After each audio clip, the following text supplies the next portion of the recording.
Hello, everybody, and welcome back to Minor Illusion, where tonight we'll be taking on the short story. Finally, after all this time we've been waiting, taking so long to get us here because there's been so many delays for health and for scheduling, but we can finally get this started. Short story of our lovely no mage from the future, Echo.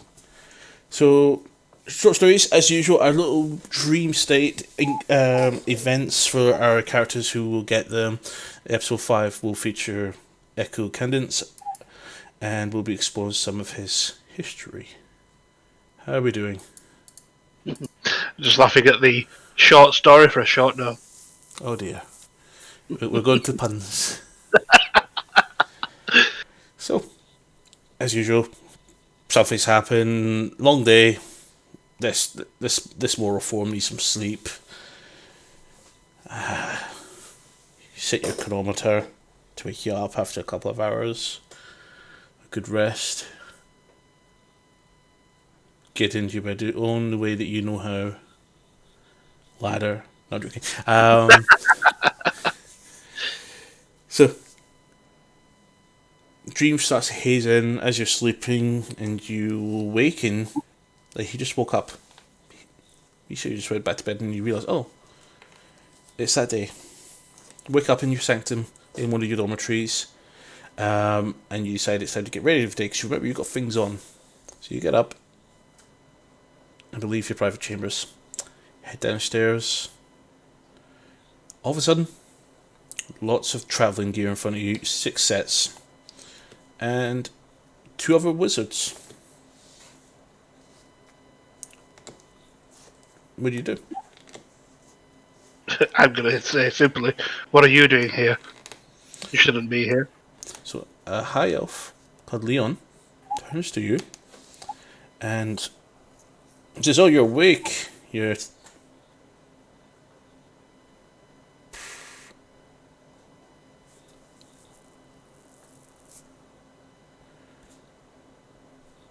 what? Oh, I said 2, but it's 3. Sorry, there's 3. You say to a group of people. One is Leon, who you very well know of, a high elf with quite a pale complexion, with wearing robes similar to everybody else, including the ones you normally wear. And Asimir, named Phantasm, there's two, with white hair and a pale complexion, wearing identical robes. Phantasm turns to you and says, "Hey, Echo. Good You, afternoon. Morning. for someone who works for time like yourself, you seem to be late. Sleep in." Time has no meaning for me. It can be early or late. Same. The High Elf Leon chuckles and says, "We're still waiting on Katie and Adriana. Separatist has gone to go get them moving. I thought you'd be excited to get up since this is the trip where we finally go to the ancient ruins of Kol Madur." I've already got lots of knowledge. This is just a further step in my ever knowing this of this land. Well, the ruins are still under isolation. This is probably one of the first times anybody gets to go there, um, but Phantom says, "Why do we have to go to such run-down ancient dwarven capital after what all the aberrations did during the awakening? There's nothing there of worth. It's all been destroyed." Oh, Knowledge is power. well, Leon says, "Well, Serpetus believes that they could find the Chronomicon there, and they'll be able to read what really happened to Ostro and how the Sleeping One was unleashed upon our reality."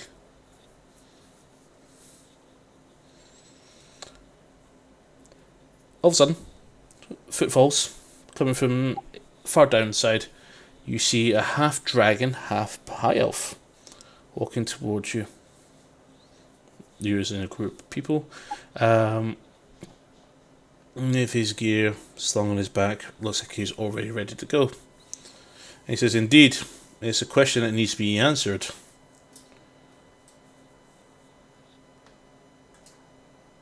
The Council of Lunafall wishes it and are sending me and my 6 best students to learn all about it. This is why I wanted to rehearse beforehand so I remember what's going to happen here, folks. I keep looking over to it. I'm so sorry.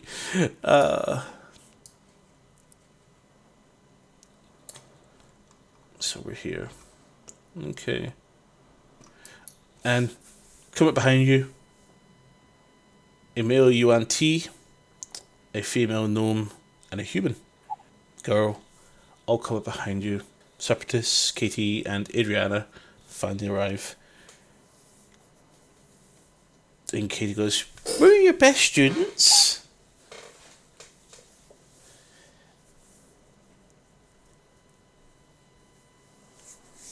I wish I didn't say anything.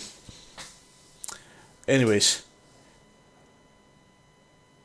we have to get this soon because we have a paladin waiting to take us into the ruins who will keep an eye out for us. So I'm sure that us 7 will be probably great enough to deal with any problems, but if there's any aberrations in there, I'd rather know that what we're walking into. Come on, let's go. Gather your things, let's go. You want to keep them waiting. Everybody grabs their stuff off the floor, packs, walking sticks, everything they need, torches, lanterns. I think you do the same. Yeah, I get all my stuff. Get ready. Perfect. Step in. Everybody steps in, one by one. It's quite close to Leonardo's. You stepping in too, yeah? So yeah. You stepping in as well? Yep. Well, as much as I can, being the little gnome. That's fine. Playroom. You step on a little piece of form with a nice runic circle glowing with a nice, quite piercing blue. And he begins to enchant. And he throws his hand to the ground. And then it looks like he's lifting up something. And as the runes light up and the energy, the magic of the runes begin to glow out towards you. And he throws his hand down, and all of a sudden, a big flash of white. You'll apparate and reappear in some very old house. And before you is another. Well, actually, in this case, it's not half dragon, half high elf, but a dragonborn in full plate, shield, sword. Not sword, a hammer. I think he's wearing. Let me check. So sorry. Gotta check. No, it's a longsword. My apologies. Somebody else has a hammer that I remember. That's fine.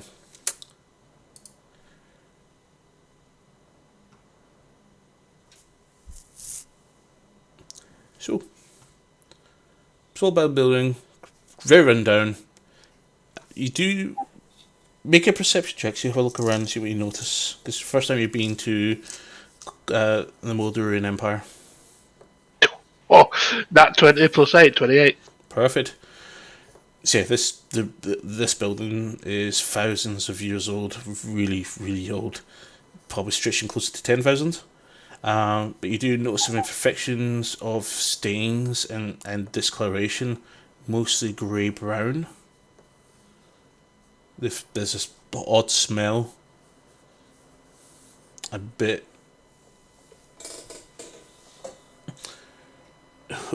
We'll call it not a bad, not a good, but a weird off smell.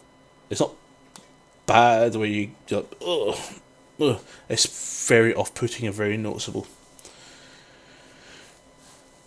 Ugh, this place stinks. What's going on? Burnt flesh, dragons during the Great Battle. What do you expect? It should have Shedden? disappeared by now. Shedden, how are you doing? You'll notice. Yes, he says, "Welcome. We must leave soon. The entrance is only just a couple hundred meters away.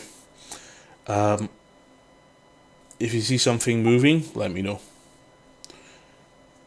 As you walk out, with the group moves onwards up to what looks like a big, huge cave entrance at the base of a mountain. As you look around, you see in the distance dust, haze everywhere. You can see most of the other sides of the mountains in this basin. This basin is hundreds of miles flat land. You can see where the ancient air shipyards used to be. You can see the very large mines off to both sides of the entrance, several hundred miles. So noticeable because the Wars had a massive operation here. This is pretty much the core of their empire right here. Before both setbacks that before the first of the flight of the dragons caused that brought down their empires from far reaches all across the entirety of Austro. On this occasion, this is where they've reverted to, and it's all you see is just ruins of walls with no roofs left on them, just taint everywhere. The strange coloration smell permeates everywhere, and you see what looks like just ordinary critters, but completely mutated, with cordyceps, horns out of place, red discoloration, everything you can think of completely wrong, as if something's mutated the land.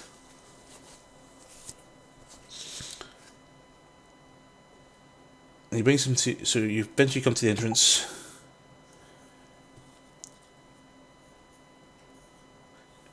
He says that once Nifalax assaulted the dwarves sleeping. Once after the sleeping one's awakening, the dwarves did stand a chance. While masterful slayers of dragons, worms, and drakes, the aberration slaughtered the dwarfs. Ariana comes out and says, "Didn't Arcadia try to help?" Leonard goes, "Arcadia did help. They shared a great military alliance. The Larian, Galanasari all helped as well. But the Galanasari also became threatened by something like Nifalax. And then there was a third called Nolgaznat, who attacked the Khazrad Empire. Things looked so dire that the Dragonborn and the dragons of the Zavant Empire decided to be involved in the day-to-day world. They came down from their sky cities and decided to help out, and they were no match either. Things were so dire that even the dragon pantheon of magic came to Austro, only to be instantly devoured by what we know as the Sleeping One. And this was witnessed by tens and tens of thousands of people saw what they saw as a god being captured and consumed by this being. I said, oh dear.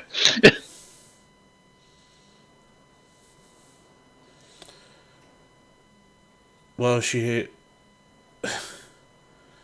how did she come down? What was she supposed to do? Oh, she attempted to seal him away. And the Sleeping One, that is, as all the gods, good and evil, were very wary of this monstrosity, and then became fearful when it effortlessly defeated Kareska.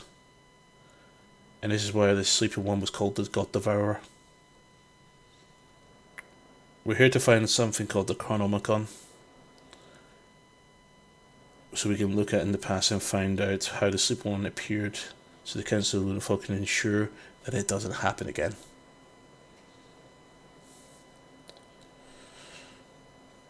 You can generally see everybody from your perception that everybody seems quite.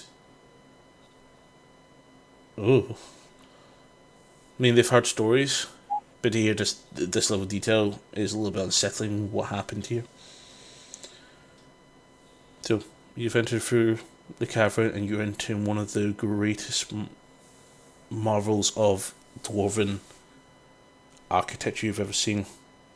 Forged over 10,000 years ago, the Great Balduric Empire still at the height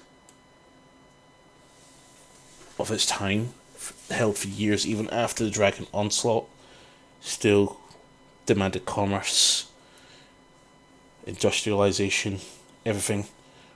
No, it was unmatched. This is every square inch of this hall, the walls, the form, the columns, everything so beautiful. Now reduced to crumble, cracks, fallen. You have to walk around some of the columns, find a break in between them where they fell just to get through. Where part of the ceiling's even fallen in. Where molten lava has dried off to the side.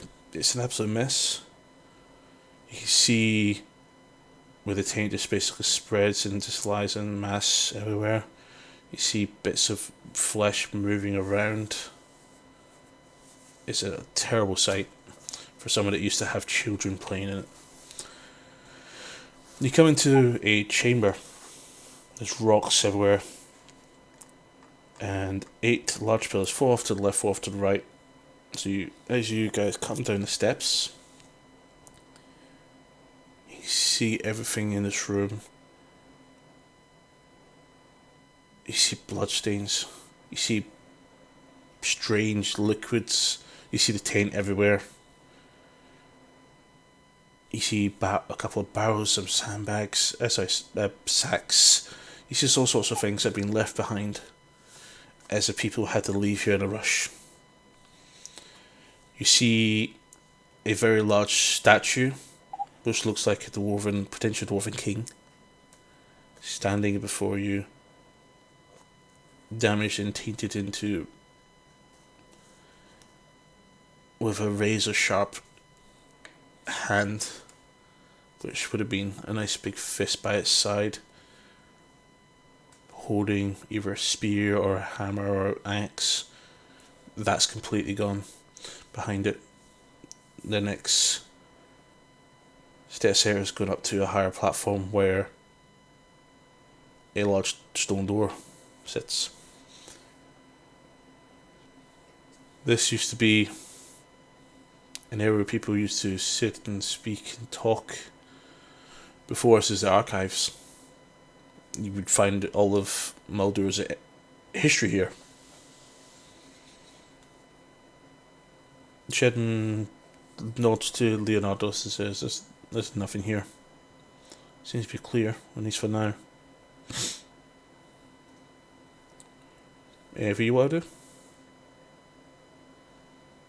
I'm going to try and find a way to open this door. Door's broken in on its side. There's room for everybody to get through quite comfortably. Okay. It seems everything's been made through. It's already been opened, or rather, it must have been damaged. Something must have broken through it. I'm going to look for any kind of writing or message of what the heck happened with people. Why did they leave? Yeah, go ahead and make an investigation check. Anywhere particularly you want to look at? I would more like think towards where we've just come in before the stairs. Okay. Oh, 11. Other than the usual indicate stone ruins of do you speak Dwarven? No, I do not. So you see some Dwarven, but from your interpretation, this is stuff that's been chiseled into stone for years and years and years.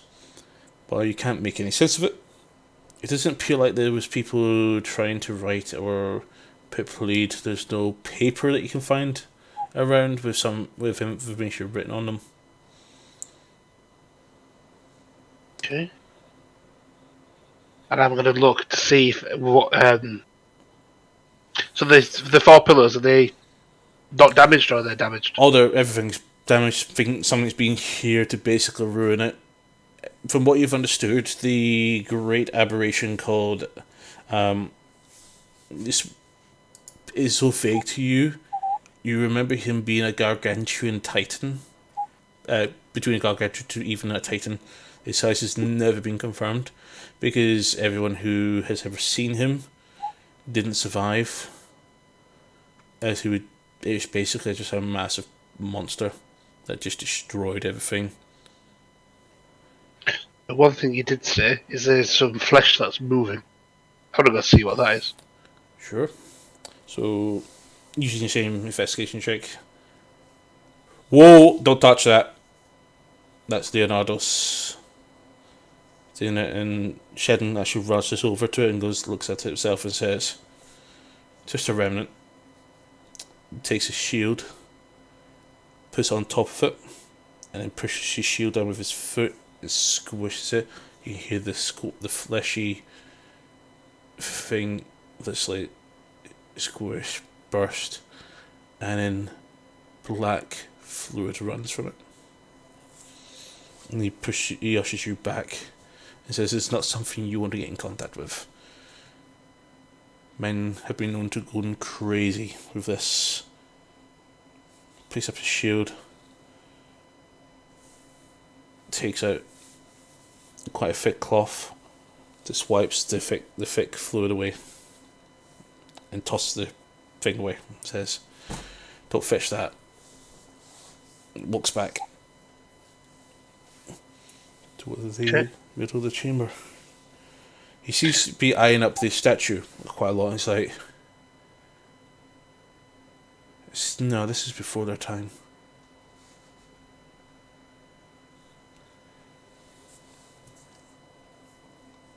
What was before our time? Dwarvens didn't have constructs, did they? Back when they were in the city? No, surely not. No. Okay. Leonardo's and Shedden begin advancing with everybody else in tow. I presume you're walking with. Yes. Cool. Statue just sits still, looking ahead, and all of a sudden,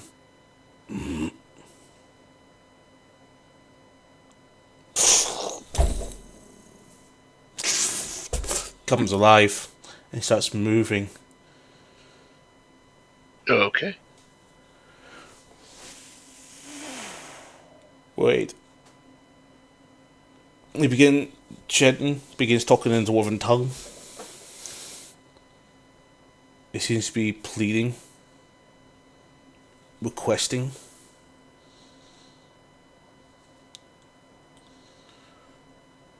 The construct begins advancing and not taking its time. And says, "Back up, we're not risking your lives." Everybody else backs off. What do you want to do?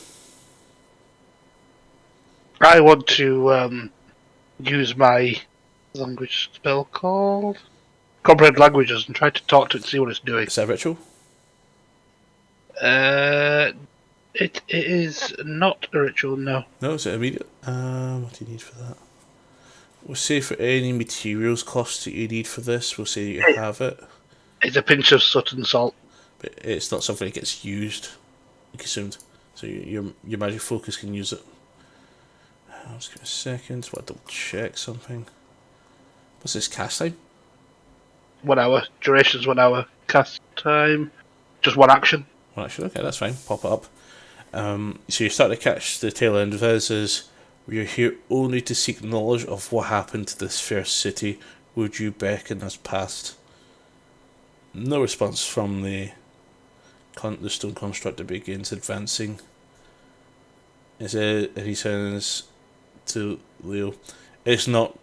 I don't think it's under. I don't think this is a dwarven construct. I think this is alive. It's coming for. Oh, get the students back." Begins issuing you all back. What do you do? I'm going to move out of the way to see if it changes direction and comes towards us, and just ready to cast spells to kill it. Okay, go ahead and roll initiatives.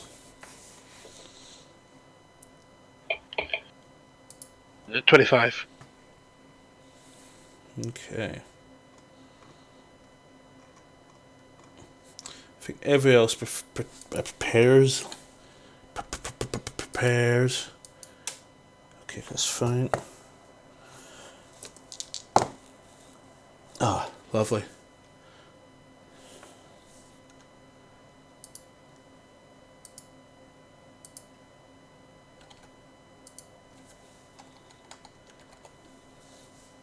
Okay, you up in Astral? And I go.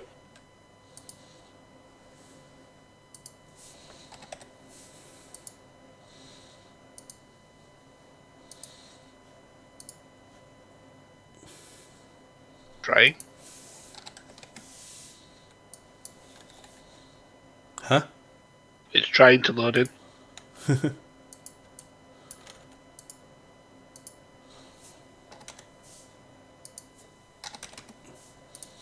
Okay. What's your hit point maximum? 27. That's perfect. So we use your normal character sheet for this. But that is perfect. Okay, so you're actually at the top of the initiative order. Are you in Astral yet? Nope, it's still loading.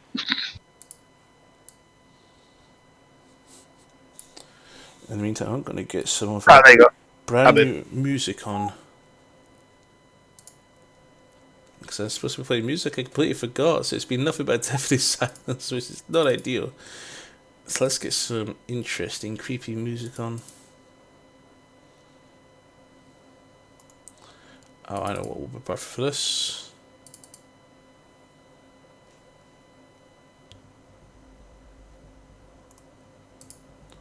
Let's put on a good old favourite.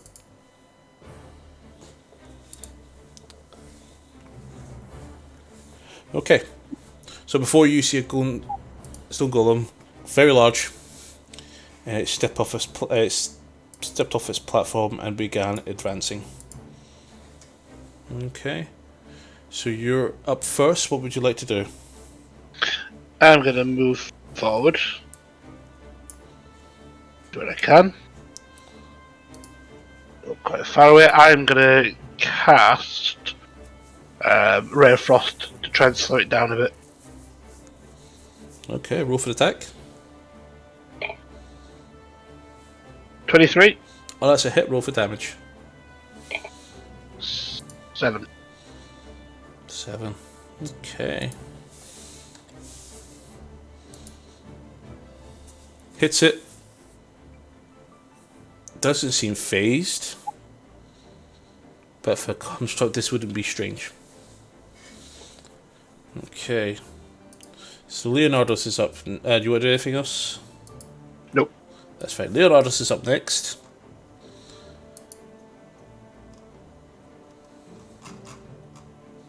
So he's going to prepare. He brings up his fingers and brings what you see is a green beam literally leaves his fingers and fires straight towards the construct. And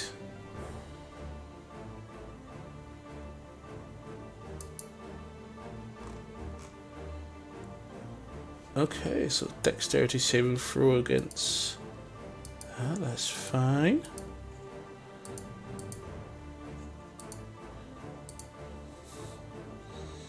Okay.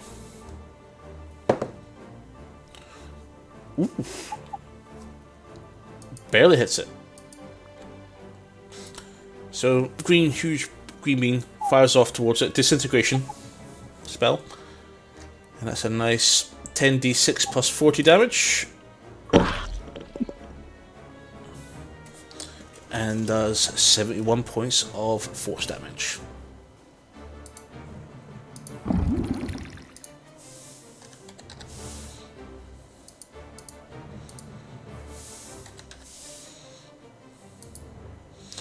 Okay. And it says, so you see this beam fires off, burns through, and hits the door behind it. Still walking towards you guys. Doesn't seem to be phased. Sheddon is up next. So he's going to advance and intercept it.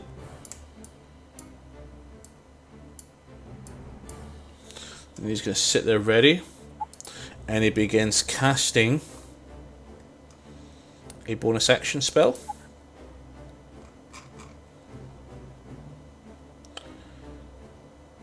And he casts Aura of Vitality. So creates a nice little aura around him, where anybody within 30 feet from him will have a chance to have 2d6 healing. But he also has his normal auras as well, where you cannot be charmed, and you cannot be frightened, and you have +5 to all saving throws. So I'll pop that down.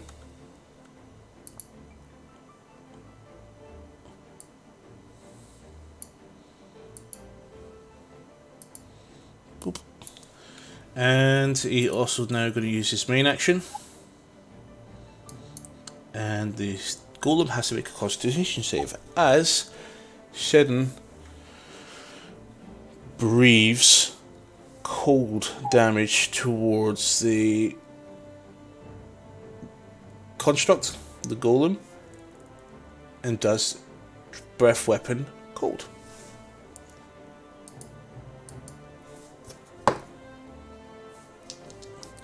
So that's 13 against Shedden's 14, so that's a hit. And he does 4d6 damage. 5, 11, 17.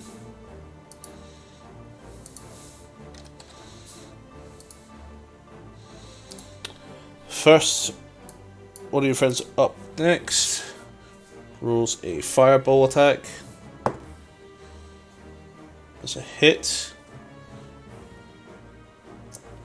And deals 4 damage.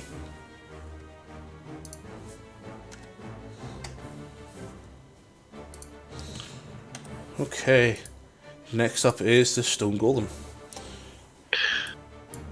Begins advancing and comes to the dragonborn paladin. Brings up one hand like this. And as it swings around, you can feel the wind coming off this. This is catching a little wind and it's pushing a lot of it. Smacks the paladin and brings up the shield. For an 18. And Shedden's armor class manages to block it. You see as this thing comes round, brings up his shield and braces it, and you can see you can hear the grunt behind that hit, and then as that one goes through, comes back around, and then the other one comes around, and Shedden goes bang, and gets slid back into the same position he was in. He literally moved 5 feet one way and 5 feet the other, and remains in place, weathering both attacks. And over the next couple of turns, more firebolts from your friends, none of which have hit. You're up next. I'm going to move further forward to about here, and I am now in range to cast Witch Bolt level, my second level spell. 25 yards you're at. Yeah, it's got a 30-foot. Yeah, that's range. it. Yeah, sorry, 25 feet, that's what I meant. Yeah. So I should be able to hit it. Yep. I shall roll. 19. That's a hit. Roll for damage. Oh, what level are you casting at, by the way? It's the second level. That's a 15. Perfect, 15 lightning damage. Alright, anything else you want to do? Nope, because I'm going to now keep that attack going on it. That's fine. Leonardos.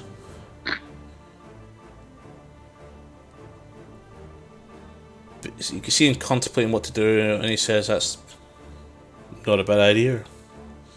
And begins casting a 5th level Witch Bolt.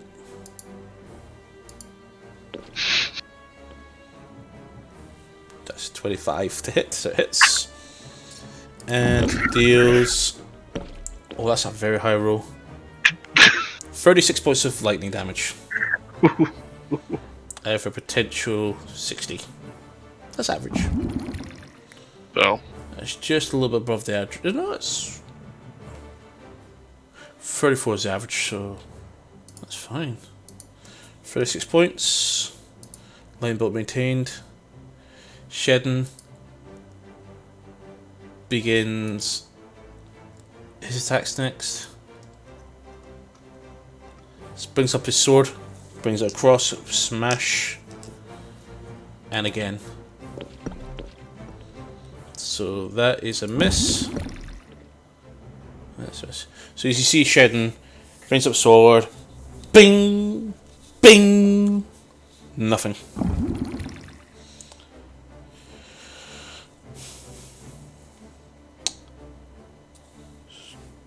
Think one of the... Yep. One of your friends are up next. Fireball. Puff. Straight off it. Didn't seem to phase it at all or damage it in that status. Then Stone Golem. Once again, 2 slams. So one of them comes across like that. So it goes for both attacks at the same time. Boom! Sheddon blocks one, but everyone hits him and causes a lot of damage. Wow.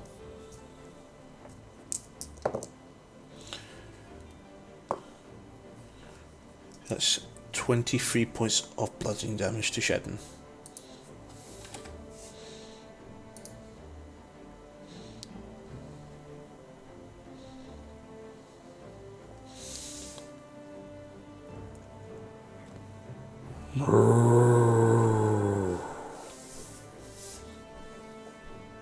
Everybody's taken back. Everybody fires a few bolts. There's 1 hit. So 3 of these hits. So 1, 3, and 5. That's 8 points of fire damage to the golem. You're up next. I'm going to carry on with Witch Bolt. How much was it? I don't know if you have to roll it again, do you? No, it's the same damage you did before. Oh. You forgot, didn't you? Yes. 15. That's fine. Leonardo also triggers his for number 35. Oh, sorry, 36. And then Sheddon drops his aura and uses his bonus action to cast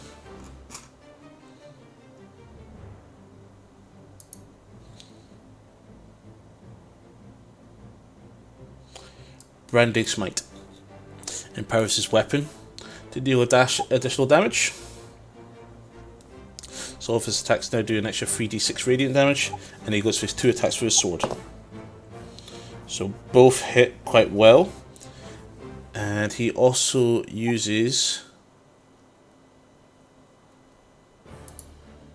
one of his level 3 spell slots to do a lot of damage. So first he does 12 points of slashing damage.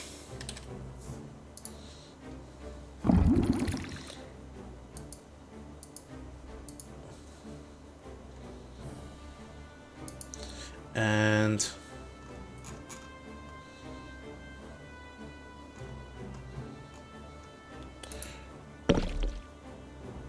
10 points of radiance plus another 6, and then he's going to do 5d8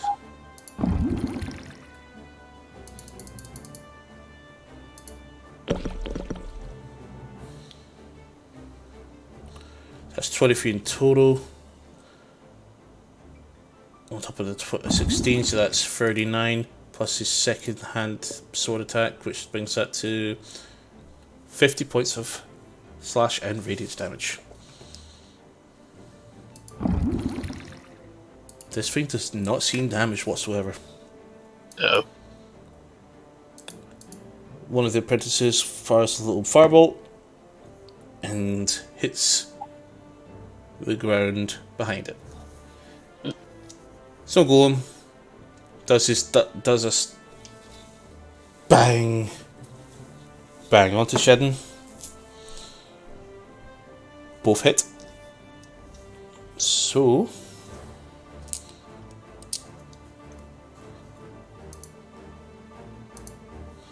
we've got 3, 8. That's much better. 16, 24 plus 12, 36 points of bludgeoning damage to Shedden.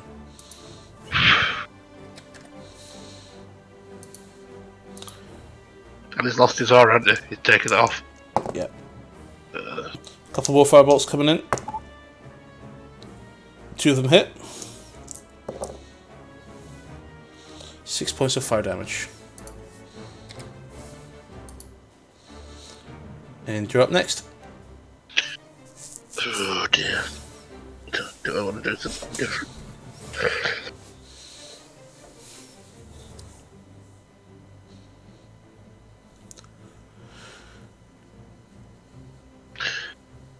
The strongest spell, so I'll do another 15 with Witch Bolt.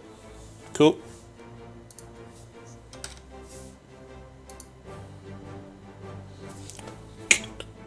Crack. Just sort of went all the way across the chest with that shot. Leonardo spots this, drops his Witch Bolt.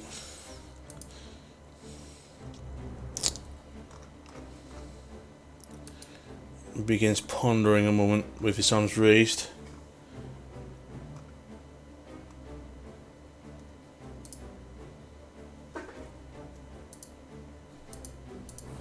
Let's remove that so I can actually see what I'm doing.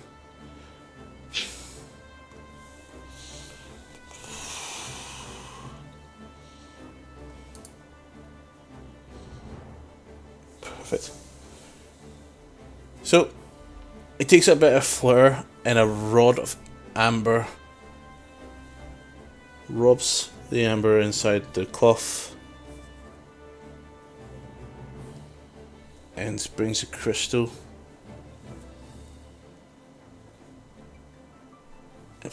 Attaches the crystal to the end of the amber with a cloth in, and then holds like this and just pulls them apart, and all of a sudden you see this lightning arc fly right at the boss, and comes in. You hear the loudest crackle you've ever heard from thunder as he fires off a level 5 lightning bolt. If it does 31 lightning damage. It goes right into him, cracks it a bit more. You hear from a voice behind you saying, We're beating it. Again, shaking his head. Shedden. 2 attacks. Both of them miss.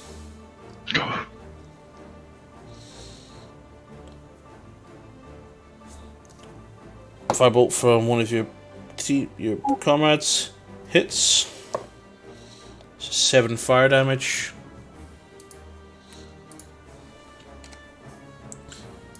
The golem swings at Shedden. He manages to dodge one of them, but the other one hits him right in the head. And he takes full force of that.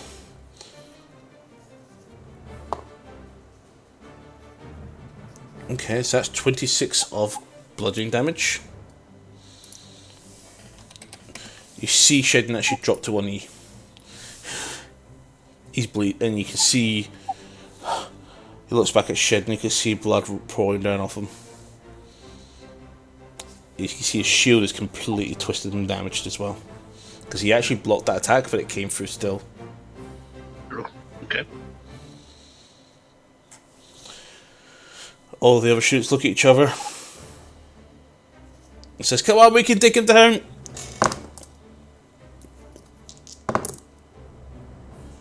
And only one fireball lands, and does 2 fire damage. You're up. I'm going to give it another big crack with a 15. Perfect. Witch bolt.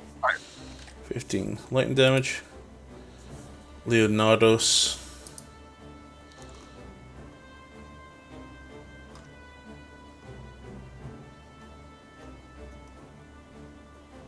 Is all out of 5th level slot spells.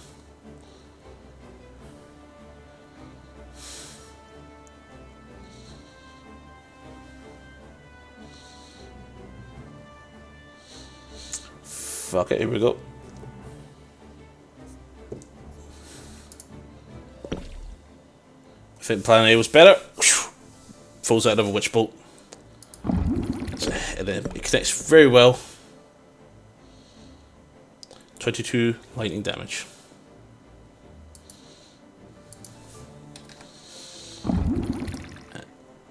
I think I better maintain this. Because we're about to lose our paladin at this rate.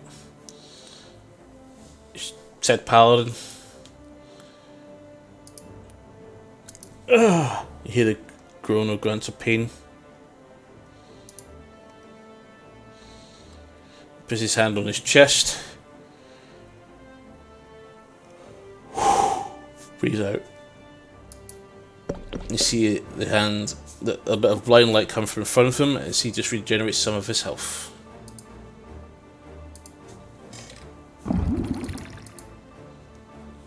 And you see the blood just run dry and just disappear.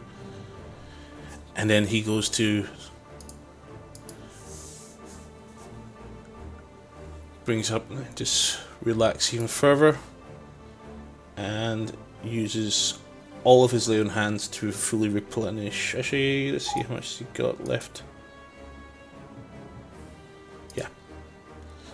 Heals himself for 60 hit points with his lay on hands. And this goes. Readies again. Lightning bolt comes in from Adriana again. Goes flying well past everybody else. So goes up next. Both hit. Oh my god, that's gonna hurt. 11, 15, 24, 36 points of bludgeoning damage.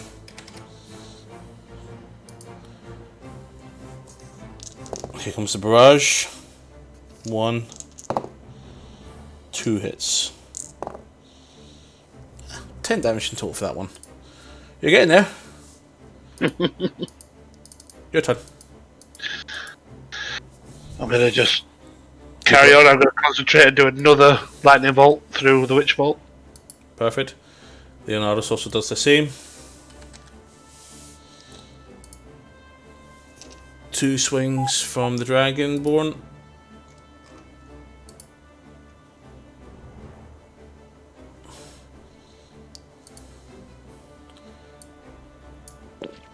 And that's a hit. And he, with that, right, so the first one is a normal hit, which I'm going to have to roll for because I don't have the ability to roll that one. So that's 11 points of slashing damage. And the other was a natural 20, which he activates Divine Divine Smite with, using his 2nd level spell slot.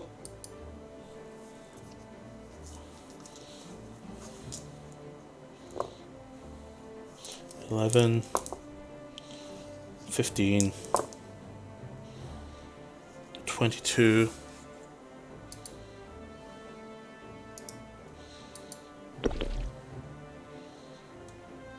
16, 38. You see the cracks forming. All of a sudden,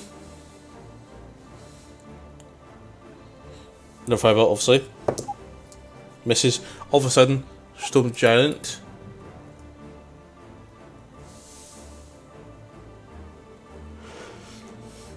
Looks towards Shedden and flashes his eyes towards him. Shedden must maybe make a wisdom saving throw. So that's a lot of wisdom.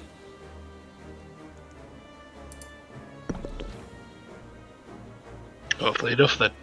That is a success.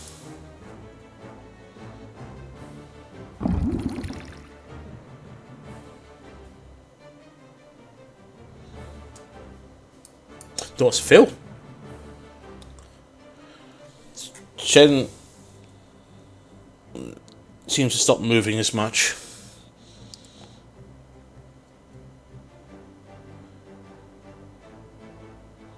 And begins moving around Shedden.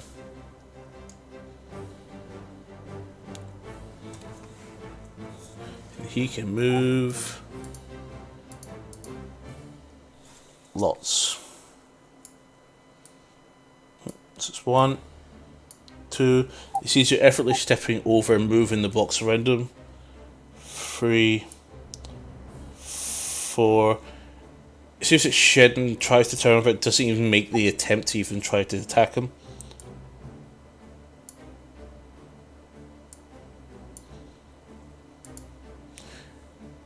And he's lifting both of his arms.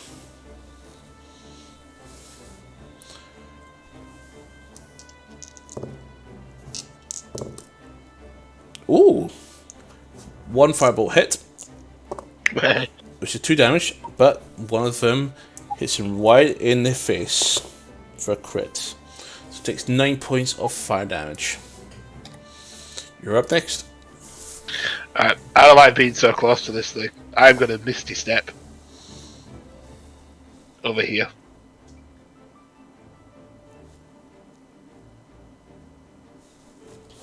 Then I will cast a cantrip.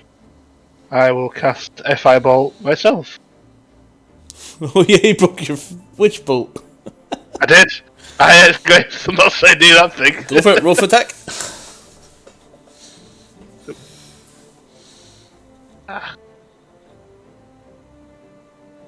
That is a 24. Hit. Damage of 7. Lots. Leonardo spots this and smiles.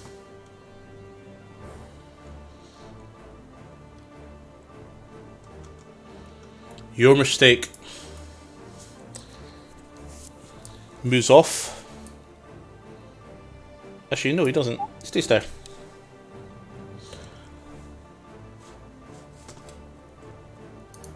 All of a sudden, pulls out some black guano and some sulfur out of his hand and flaps them together like that, and then lifts up, and all of a sudden you see this green ball which is on fire and chucks it just over the head of the stone giant and drops it right there.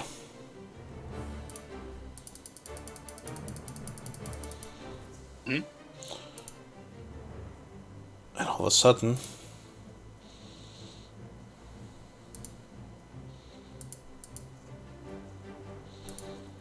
they've changed the UI.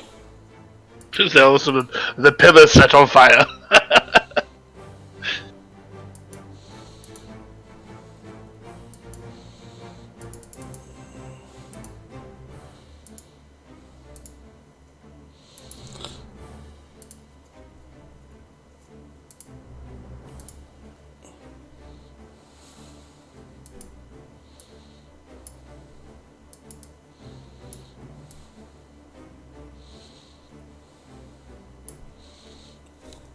Boom! Fireball. No. Does not dodge it.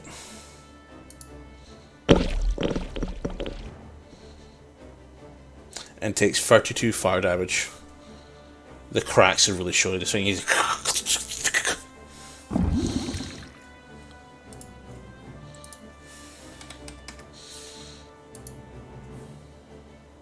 Shedden makes a save and shakes loose of the spell effect that's affected him right now. And is able now to move at full speed and can make reactions and more than one action per turn. Again. So he can do bonus actions.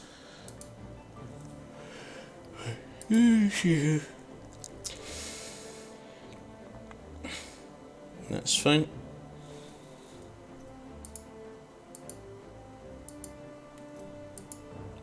Fire spears after exploding.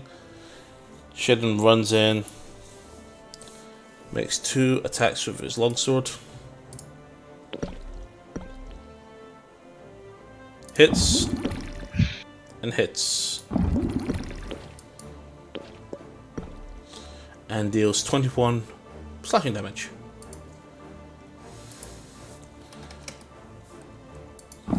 One firebolt misses, hits the door you guys just went through. Like that. Just like that. The stone giant brings up both bold fists onto Leonardos and brings him down. Leonardos. Shield goes up. Boing. This is how you hear.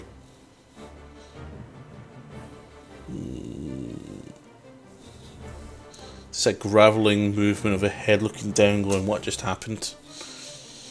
A couple more firebolts come in. All hit Leonardo's shield for some reason. Just badly aimed. And you're up next. I'm going to move a bit closer. Need to. And I would use a first level spell of... my first level spell of Witch Bolt. Go for it. It is 25. It's a hit. And that is 11. Wow.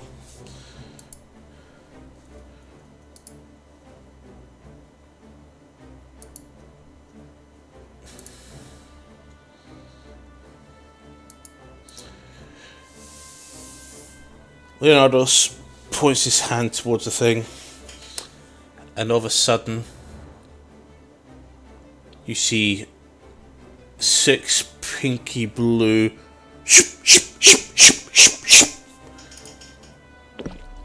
does 2 damage, 4 damage, 8, 10, 14, 18 points of force damage from his magic missiles.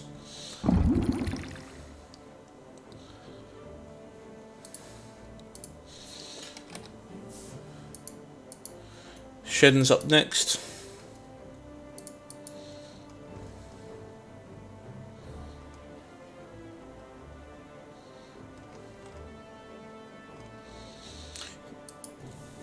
Goes through both his sword attacks. Neither hit. But then he activates his...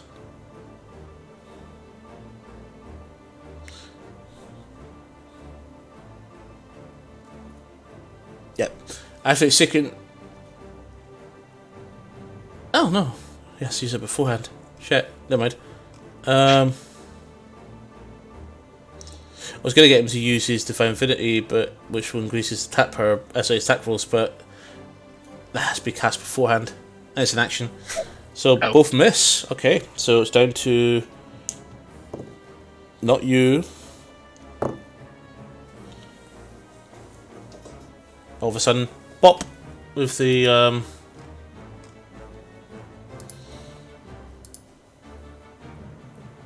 shield. Fills up another shield to be able to block them, the one that gets through.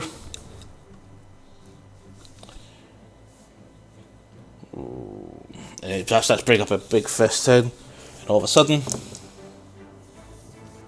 a couple of fallbacks come in, they all miss. It's your turn. I'm going to hit it with another 11 points of my witch bolt damage. 11? Yep. How do you want to do this? Ah, yes. So, I raise my arms in the sky, start channeling the lightning, and then throw it at it. All you see is a lightning right up to the thing, into its back, and all of a sudden, bang! Falls. Crumbles into a heap below. Jed and Leo like, whoa! And he goes, well done, bud. Well, that was surprising. You okay, Shin? Says, that hurt. And he uses his last spell slot to use Cure Wounds. In fact, no, he doesn't have a spell slot left. So I don't have to fight any more of those, it'll be fine. Something clearly doesn't want us here. No. It's a statue that seems to have came to life. I think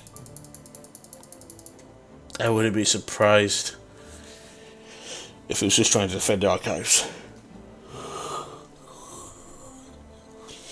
Oh. Dispatched Did of. something, sir? It's dispatched of. Yeah. It's that pile of rubble.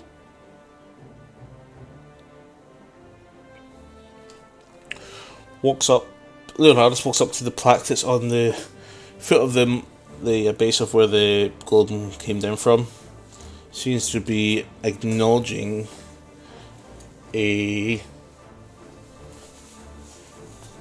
Dwarven Lord, not king, but a lord or some kind of someone of very importance. The name you see written Richard, yeah. on there is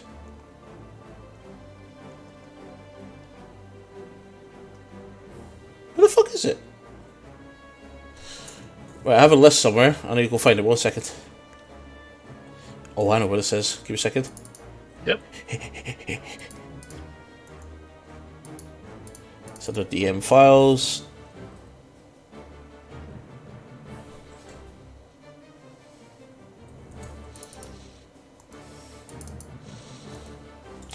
It's under here. There it is.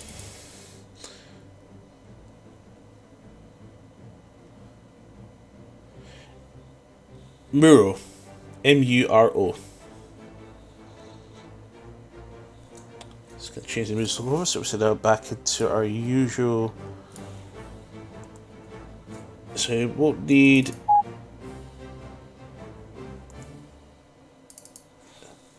that anymore. So that's all done. Back to the session. Okay. Yes.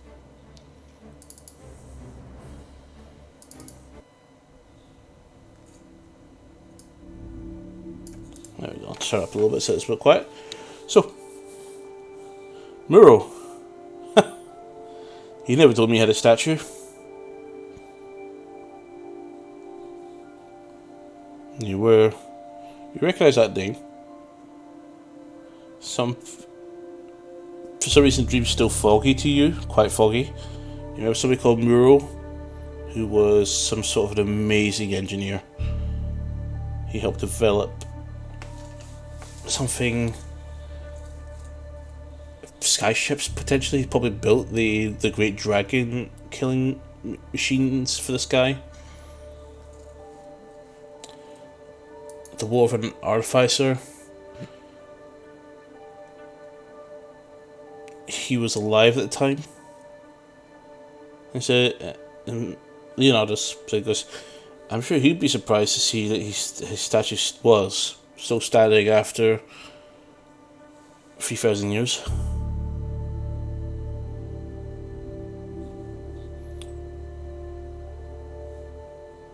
And there's no reason why you didn't want to come. Is everybody okay? All the students, Two cameras all say yep, yep. Shouldn't take long to find this now. Brugus walks on. Shedden walks on. Wow. Do you see that thing? It's huge. Echo, nice shot, man. I think we'll get through to it. Of course. It's what we do. Yeah, we better get going. Leon moves on. The rest follow. I assume you'll be following as well.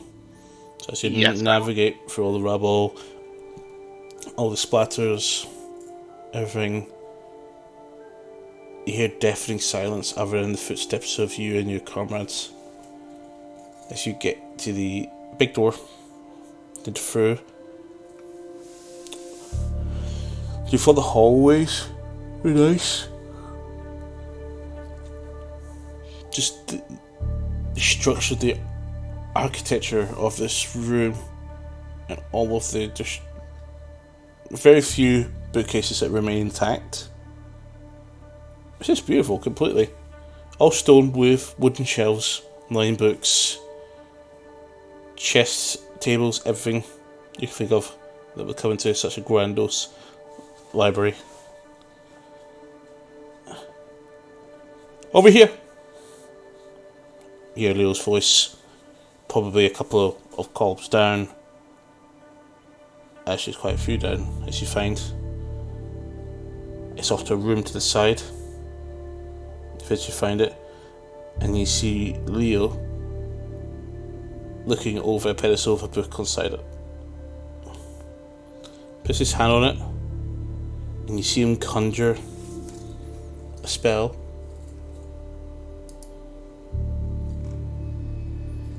He uses frostbite and shatters the glass.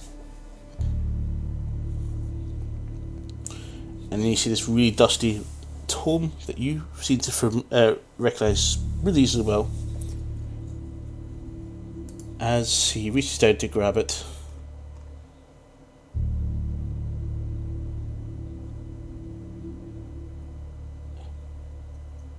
and pauses as he puts his hands on it. Doesn't seem to move.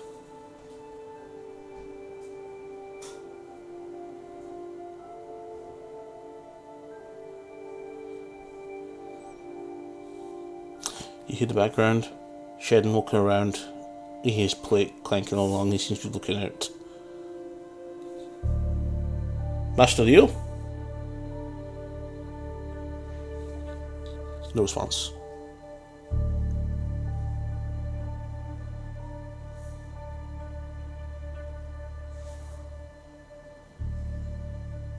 Yeah. Have I near him? Have I followed him? You're standing more just off to the entrance of the small room that he entered. I'm gonna go up and see if what he's touched and what he's trying to get. You see the book quite clearly. As you get up to him, his eyes are closed, but you see rapid eye movement.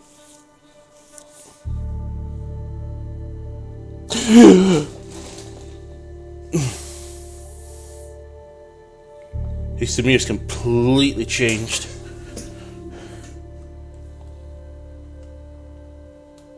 Just look at the book. Looks at you.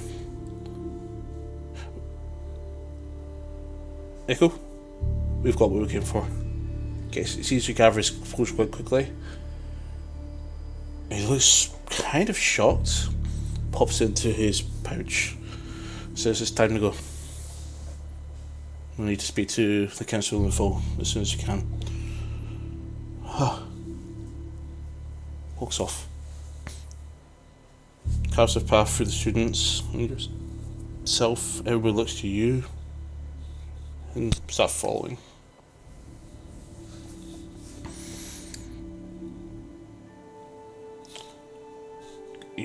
Everybody walks together through the rest of the archive. Some books remain.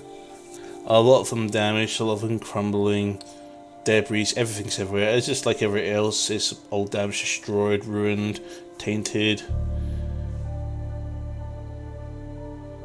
Nothing left seems to be worth anything anymore. Maybe kindling at most. Still enough, more perception check. He doesn't say a word, as you would notice.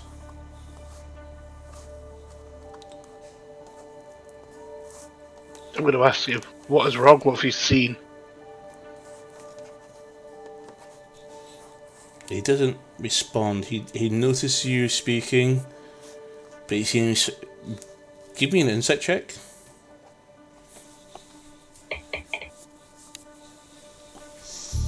$14.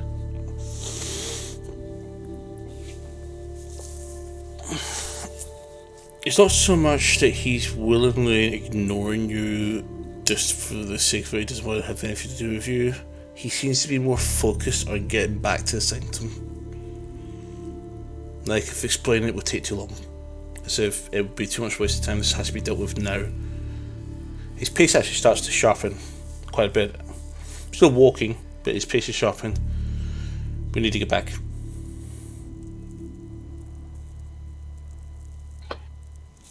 Do you want me to have a look at that book or carry it? Stops and tells you, he says no. That was so sharp and so sudden. I do not want you looking at this book. He gets walking off. Everybody's at the bet you get back to the building where the teleport circle was left when you guys first appeared here. Same again, hand down, picking up and bringing all the energy above you guys, and all of a sudden back in where Sanctum is. A little bit queasy that time, but that happens sometimes. In fact, you're a little bit off the centre from where you usually were standing, so it looks like his focus wasn't entirely there, but no harm was done. He immediately storms off. I'm going to go after him. Door shut behind him when he enters a private chamber. Can I not open this door? Hmm? Can I open the door? Try push open. I have knock. Go for it.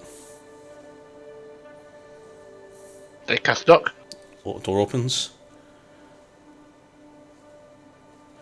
I really shouldn't have taught you that spell. You can see him already sitting at his desk looking at the book. It says, I need to go through this in private, Echo. You've all done really well.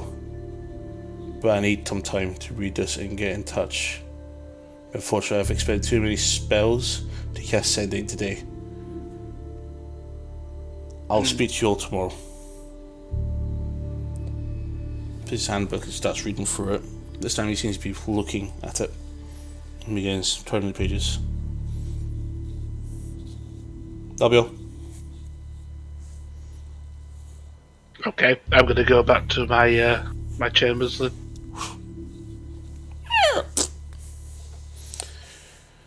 Everybody, as you leave the room, everybody's looking at you.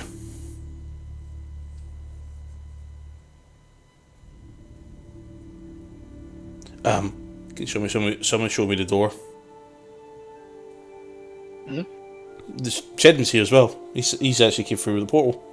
Oh. The door to my chambers for the evening. Still I'll show him. Clutching his ribs with his free hand. Just Katie walks up and goes, "Are you okay?" He says, "Nothing a good rest could handle." So, a few days pass, and you seem to not being able to enter the room this time round when you try to go speak to Leo.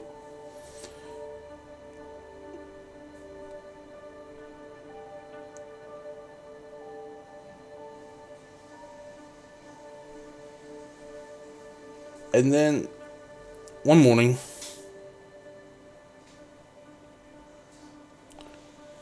Serpentus comes up to you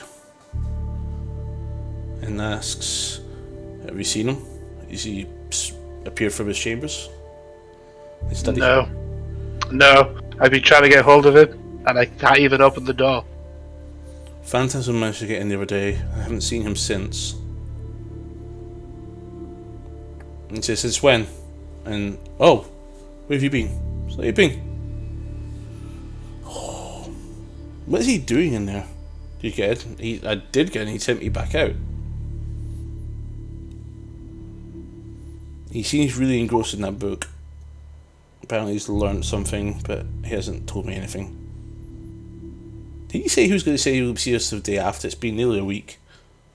We should all go find, see if we can get. We should all go and knock on the door and see if we can find him. Okay.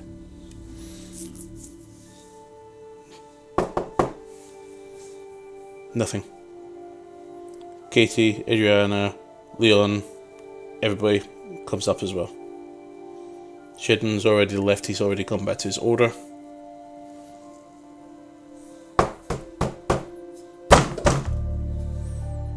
Nothing. Does everybody have knock? I have knock. Go for it. I cast knock.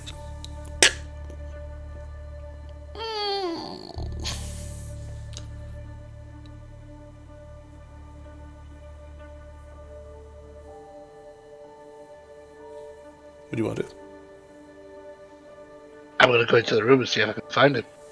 You get a room. It's mostly just a study. There's no secret rooms as far as you're aware. If you want to make a perception or to look around or investigation to search his desk, what would you like to do? I'm going to use detect magic. Yeah, this whole room lights up in a Christmas tree, including the book that's on the desk. I'm going to go to this book.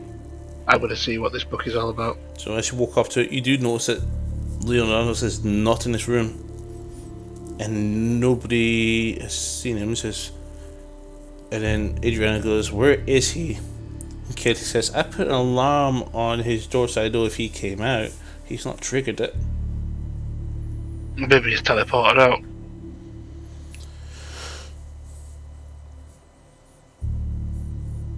So when you come to the book, it's open on a page relating to a spell of chronomancy. Talks about transversing through time.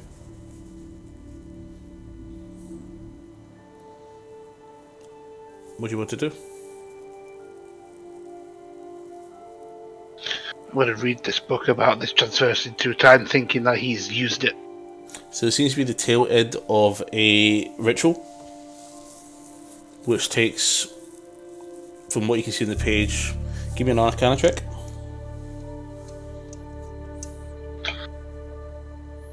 At 28. Okay, no, that's fine. This is an 8-hour ritual.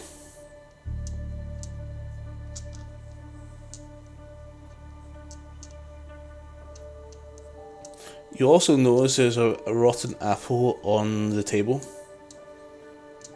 Looks like it's been bitten open and hasn't been touched for 5 days. Nearly. Give or take. I'm going to assume he's used this spell and gone backwards. Do you say that to everybody else, or? No. No, I'm not going to say that to everybody else. I'm going to assume it and need to understand a bit more about it before I can tell everybody else. Okay. So I'm going to read more of the book to see what materials are needed for this So transversing. you're going to look at the different pages? Yeah. As you come in contact with the book,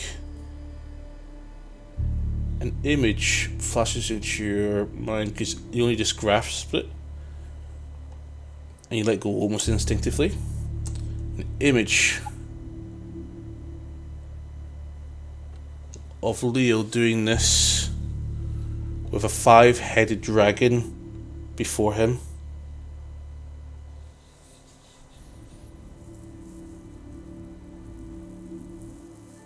Was it a still image that I saw? It's just just really fast. You could mistake it as a picture, but it was a piece of time that you briefly saw touching the book.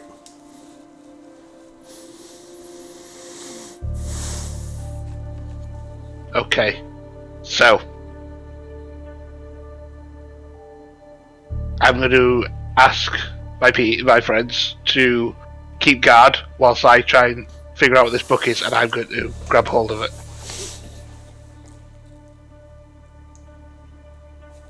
Memory comes back to you, and not your memory of hold this book in a fashion memory. I will raise her from the dead so that she may help us defeat our true enemy. And you see Muro and some dragonborns, dragons, metallic dragons, saying, "No, you will be imprisoned on the charge of attempting to resurrect a tyrant to destroy this world.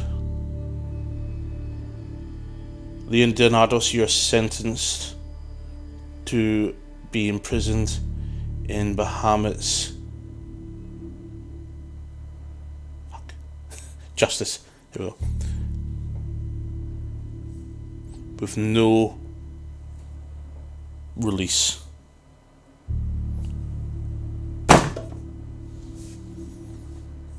It says, "You're all fools, you do not heed the warnings that I bring. The sleeping one comes. The only thing you are guilty of is stealing the bones of Tiamat, the chromatic mother, sister of Bahamut, to try and resurrect her after Bahamut did much to slay her. The very same dragon that ravaged this land, destroying the Moldor Empire, bringing this country to its knees. Alaria will not tolerate this. You tore this world apart, this dragon, and you want to bring it back. You are a dangerous fool."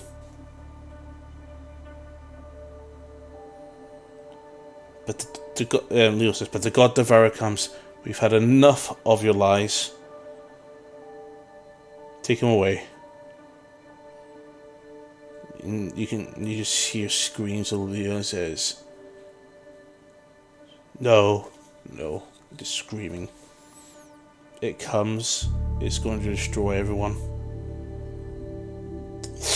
Back to present.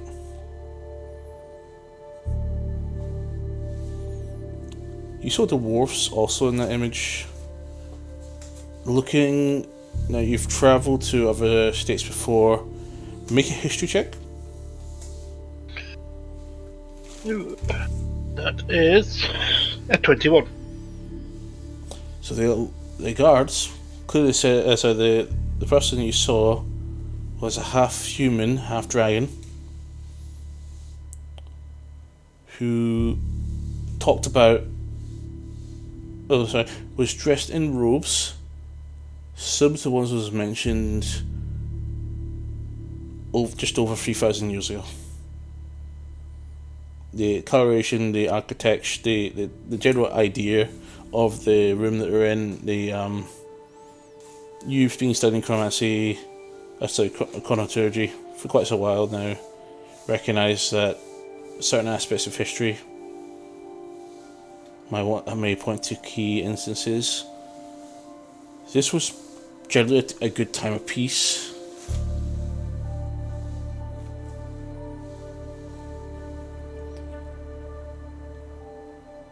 Strange.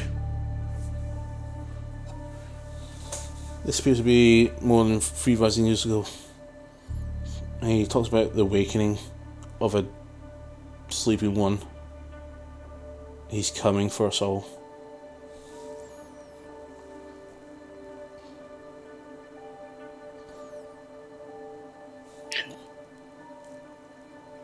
Book seems to still grab your attention, as you didn't realise it, but you turned pages and two of your friends are sitting down and says, "Are you done reading that yet?" And you look towards some text, and it says, "Half dragon, half human, brings about the God Devourer."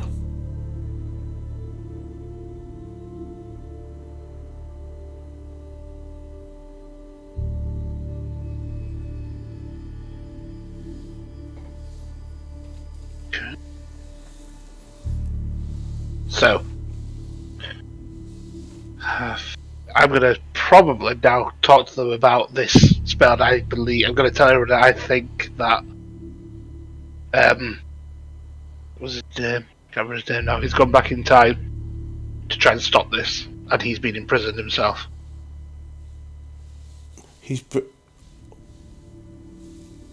How can he travel back in time? She looks over the book and spots immediately the text she reads and says, "It says he summoned the God. Let's talk about Leo."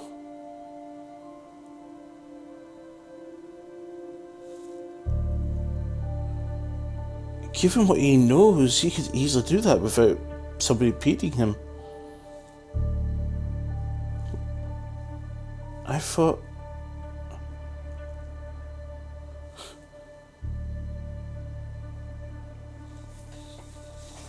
I don't get it. Phantasm comes over, looks at the book. Can we go get him? Well, I think we should go stop him. We can't have this happening. We need to stop it. Indeed. But I don't think we can all go. We could try. Let's go give it a... Well, we need to go get the materials and then try. Perfect. So, over the next couple of hours, everybody begins preparing and begins...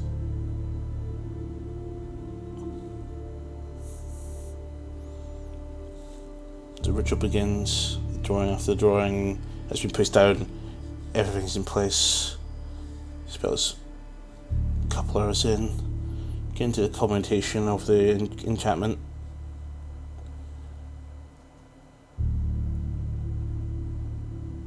So you're all holding hands while the spell's running, hoping that all of you be taken away at the same time. And as you feel like you're coming to the culmination of the spell, Phantasm pushes everybody and tries to push them out as the spell begins to teleport everybody, push them all out of the circle.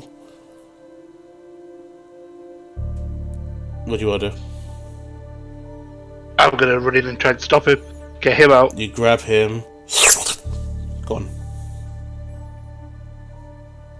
You weren't sure who was out of the circle, you didn't see you or anybody else.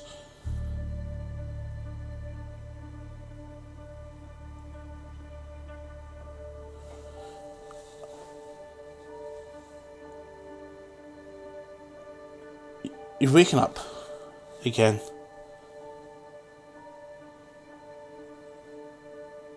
Lying in some grass. And you hear footsteps, somebody with a cart walking by, and he goes, "Oh, blimey, it's a little boy. Oh, God, beard. You alright there, son? What are you doing down there? You're quite close to the road, man. I could have run you over." Where am I? "Where are you?" "Arcadia. Not far from the city. You lost?" But there's grass. There shouldn't be grass. There's no grass in Arcadia.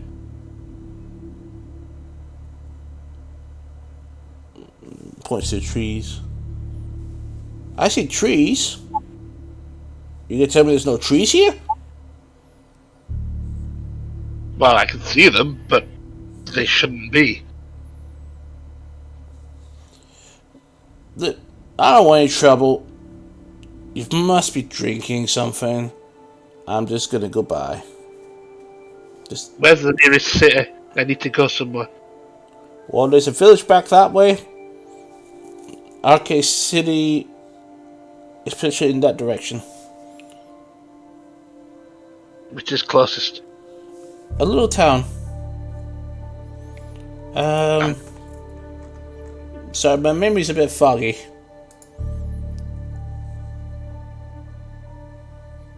I'm gonna have to go there. You turn around. You actually see the village right there and then. So I'm gonna head to this town.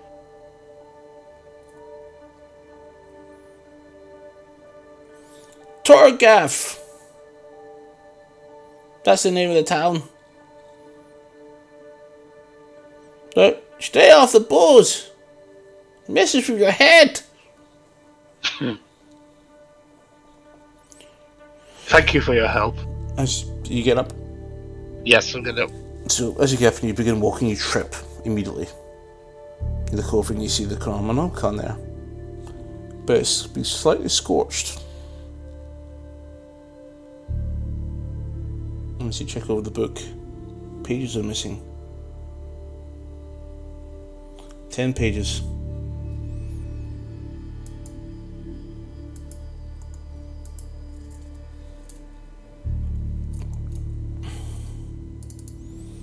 Pages 21,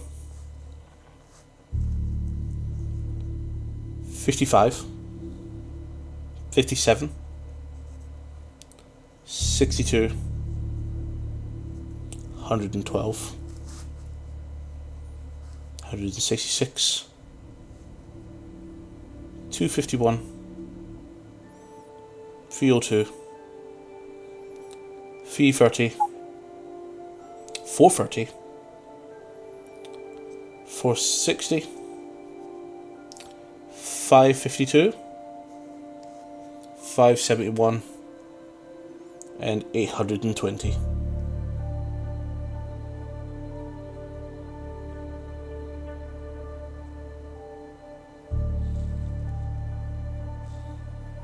It's a few more than 10.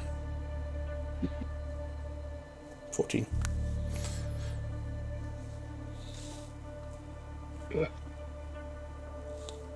You begin to. You instinctively. But I know who I can contact. I'll contact. Where's Adriana and the rest of them? You attempt to cast sending, but then you suddenly realise. How to do this again?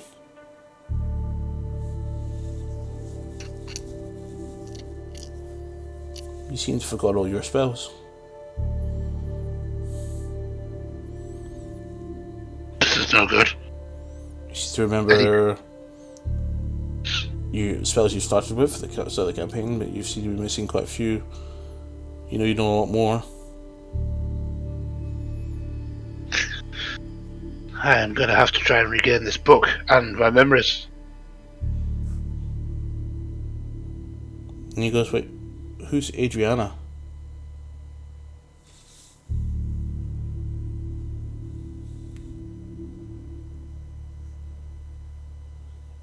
And then all of a sudden you feel something brush by you and you fall down and fall out of your bed. You've woken up.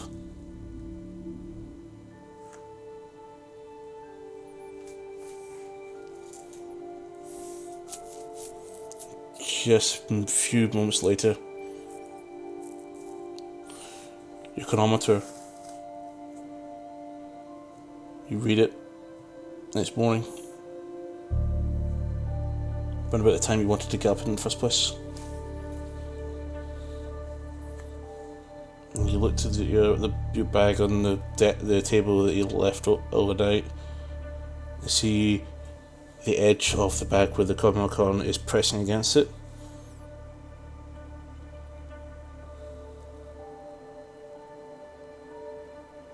Leonardos. And that's what we're going to call it. Lovely. There we go. So there's some deep lore for you. I've got a lot of that. A lot of information. So there you go. You now know why you're back in time. How you got there. You don't know who else went back in time with you. Someone tried. Okay. One of your fellow mates decided to try and go back only by himself. You don't remember if this was intentional, malicious, or benevolent. You have no idea. Okay. All you know is someone you know was trying to stop something, apparently causes it from the single line of text that you saw, or at least it's what you remember. But you thinking about it after what you dreamed about, most of it's still foggy. I remember this is basically the general vibe you're getting from that. Okay.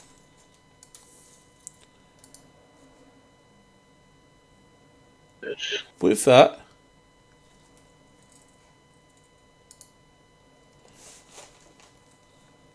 you feel, we'll say, tougher after what you've been going through. You feel more confident, and so you gain 8 hit points Hey. as you learn tough feat. So every level up, you now gain additional 2 hit points, which I've just added to your character sheet for you. Oh, thank you. Okay. Alright, so how was that? Good. That's interesting. So I kept a lot of your original content. It's almost identical, but I gave a lot more context. Mm-hmm. And we can do this again another time where we can add more, and you potentially might find out more information on the Chronomicon. But you might have noticed that the Chronomicon has not had the same effect ever between now, when you arrived in the present time, and when you woke up this morning. It has never given you any more visions. Never showed you the past. And for some reason, none of the text is all readable. So the book is damaged. And you might have noticed when you reattached one of the pages. Actually, no, you've not even done that yet. There was one. Yeah, you haven't reattached it though, have you? So you don't have mending. I don't remember. It's just back in the book. Yeah. Wait. Fear has mending. Yes. Maybe you can ask it if... Give me an Arcana check.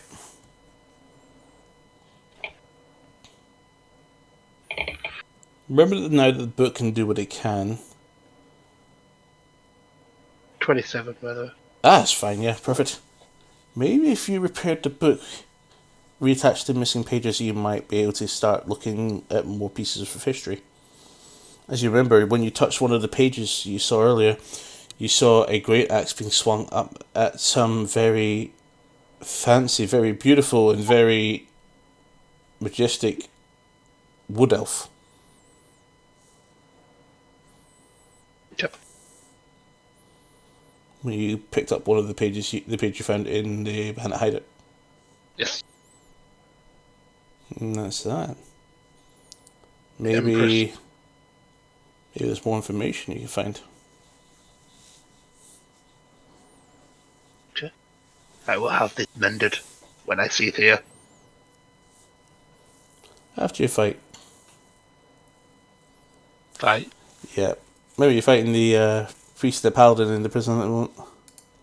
Oh, we didn't end them, did we? No, they're still there. Yeah, I'm just going to go back in and replace your character to the correct place. Yeah, I'm gonna say, put the character back, please. I've reset all I had there anyway.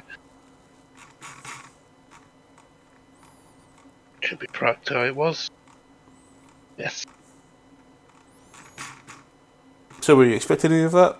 The way it was going to go? No, but that was good. That was very good. Enjoyed that. That column was a bit nasty.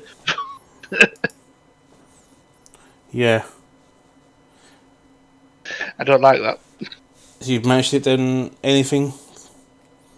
Sorry? Names? Did you write down? Did you save any of the details you remember?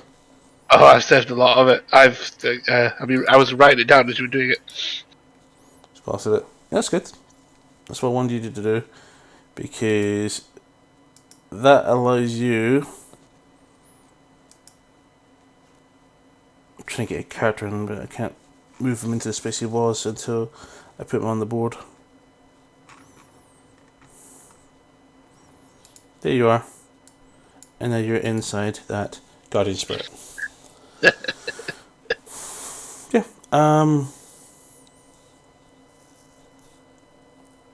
Do you have an idea what's going on? You now have a huge purpose. Yep. Good.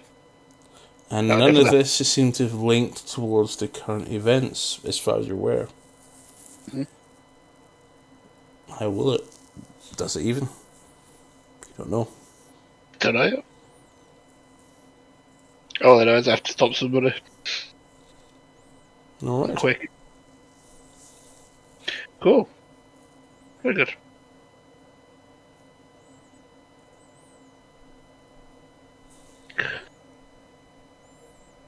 Oh, Mm-hmm. and then Well, I'm back home next week. good. I think Aventus is also going to be at home next week, so we're going to have a full group again, so it's going to be a good sign. Yes. Yeah. I think we're both off next week because we're going to do some more leveling. How far you got so far? 55. Not too bad. I've only managed to play a few hours a night because Sanders needed to go to bed. So. Mm. And I got my new laptop tomorrow. Saturday. Okay. Powerful gaming laptop. Cool. Well, as for DD, said not DD, WoW, just get the campaign done. You'll level before you finish it. So, Well, just get the we campaign did done. the beat. Torghast is fun as fuck. Oh, Oh, we love it. you played it on the beta, didn't you? Yeah, I did it all on the beta. Finished it. It's way better on the live, by the way. It's so much fun. It's very similar to the Final Fantasy. Mm. That one. But I do enjoy that. I really do enjoy it. I think it's well, especially now because I've stopped healing. I've gone to damage because there's way too many healers. There's a big rating, by the way, that a lot of you guys are not going to get in. I'm planning to have a cauldron ready before Wednesday in 2 weeks' time. I am one wing away from getting my legendary. Oh, nice. So see you on Wednesday after work. And before raid, I'm gonna grab who I can for Torghast. I'm gonna get that done. No, I get my wing tomorrow. I'll get my thing tomorrow next week. I'll have my legendary before expansion launch. Expansion raid launch. I think we'll hit normal first, and if the raid teams are too big, we'll probably split up to two groups. There'll be a progression team and probably a casual team. That's good. I don't think it will happen though, because I don't think we'll maintain a separation that long. I think we'll be back down to 20 odd in a couple of weeks. Yeah, 'cause there's quite a lot of people online, isn't there? Yeah, 60 odd. Only 60. Quite a few. Indeed. Oh well. I think I've got some follower missions to actually collect. Which Covenant have you gone? Night Fae. See, I like the Night Fair, but they're not the best for me. So What I found what are you playing? Priest. Oh, you're playing Shadow Priest. Mm. Okay. I'm Hunter. Do you know the? Do you know where? Have you ever got to level 5 for the jailer in the moor? When it finds you, it starts sending things to kill you. No, I've ran out of things to do.